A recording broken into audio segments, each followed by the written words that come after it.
7 Nightly News with Glenn Taylor and Jennifer Kites. Anger erupts after trammies vote to end the month-long dispute. And world champion boxer Jeff Fenech furious at his Auckland ban. Good evening. Also tonight, the Cain government expecting a voter backlash in the Thomastown by-election tomorrow. And Cyclone Nancy now threatening the Gold Coast after heading back to shore. First, the news Melbourne's been waiting 32 days for. The tram dispute is over. But today's decision sparked fireworks from angry hardline trammies who turned on their union executive. Twice, Secretary Lou de Gregorio had to take refuge in a small room at the Brunswick Town Hall as tempers flared. Once they had to barricade the door. Alan Murrell reports on the fiery end to the dispute. It was clear even before the start of today's meeting that tempers were on a knife edge. One group of trammies claimed they were being sold out by their union executive, which yesterday accepted a peace plan including driver-only trams.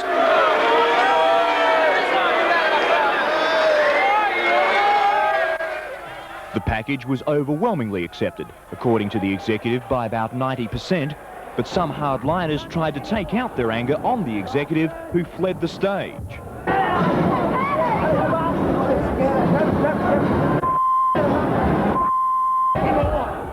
The heat then turned to the media.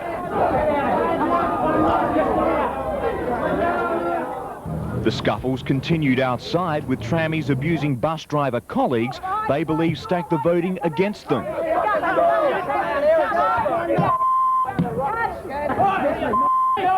Don't push it! Don't push it, mate!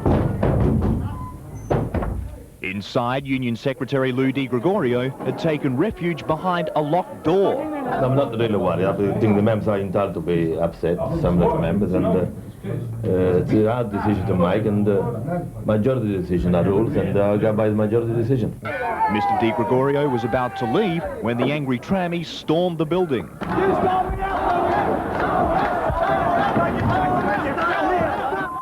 Again, the tramway secretary was forced to take refuge, and this time the door was barricaded against the mob. Finally, Mr. de Gregorio was whisked out a back door to a waiting car. Deprived of a target, the remaining trammies marched off, vowing to continue the fight without their union's support. Alan Murrell, 7 Nightly News. And the dispute may be over, but our tram troubles are not. The Met says the tram network, idle for a month, is a mess and will take between 4 and 5 weeks to return to normal. Tonight, the mammoth task of restoring power to a grid that's never before been switched off is just beginning. Within minutes of the trammies' vote, the Met was planning how to get the trams rolling, but it seems that could take longer than the blockade itself has lasted. Every centimetre of wiring and track has to be inspected and in many cases repaired. It would be more than 3, but not many more than 3, somewhere around 4 to 5 weeks. The blockade trams will be driven and towed out of the city late tonight. The first tram to carry passengers will leave Camberwell on Sunday. Partial services will run on lines south of the Yarra by the end of next week. The cause of all the troubles was a single flick of a switch on the 1st of January that shut our entire tram system down for the first time in history. We simply don't know what to expect in the repowering exercise. Every yard of the network has to be inspected, and the substation equipment will have to be inspected as well, and there's quite aged equipment in the substations which will have to be monitored very carefully when the power comes back on. I doubt that there'd be fires, but some of the equipment might fail, and in those circumstances might need replacement or repair. But the Met still defends the initial decision to cut the power as their only option. Bronwyn Kiley, 7 Nightly News. The Cain government is expecting a big voter backlash from the tram dispute at tomorrow's Thomastown by-election. But as Lena Kaniva reports, the Liberals aren't expecting a victory. Their candidate is getting married tomorrow and will be at his wedding reception while the votes are being counted. Thomastown is regarded as the second safest Labor seat in Victoria, with the Liberals needing a 23% swing. Tomorrow, electors are expected to use the by-election to attack the Cain government over its handling of the tram dispute and its economic management. I guess when people are inconvenienced, they're a bit annoyed. But I think when they think about the long-term issue, they would support what the government's done. The government may take a battering at the polls tomorrow, but not enough to lose the seat. And the Liberals aren't expecting any landslide. Their candidate is getting married just hours after the polls open. The Liberals' Michael Fusco admits it's been a low-key campaign, but he's invited the media to watch his wedding. Well, like any candidate in his heart, he hopes to win, and it'd be great to have a double celebration on the night.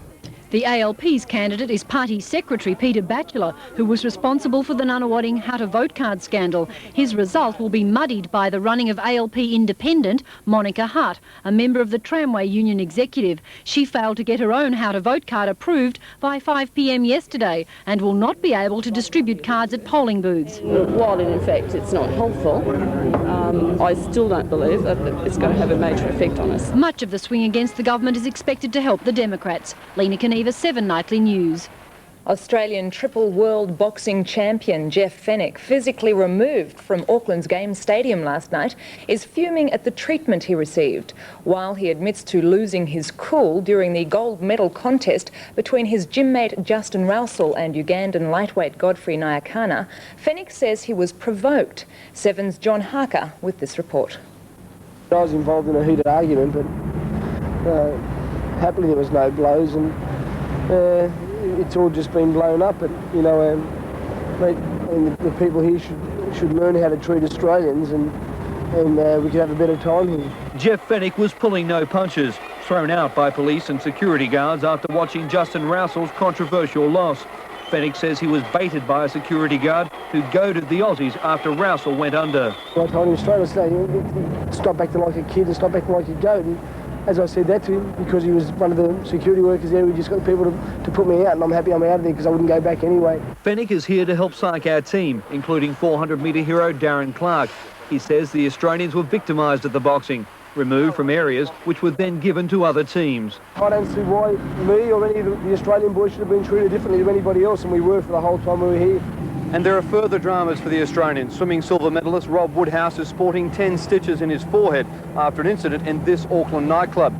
Woodhouse is said to have been headbutted by a bouncer during an argument over the price of a drink. And the Games have been robbed of its true superstar, with Sebastian Coe pulling out of the 1500 with swollen lymph glands. This was to be the last hurrah for the former Olympic champion and world record holder. Now one of the greatest middle distance men of all time will pursue a career in politics. John Harker, 7 Nightly News. Queensland Emergency Services are preparing for Cyclone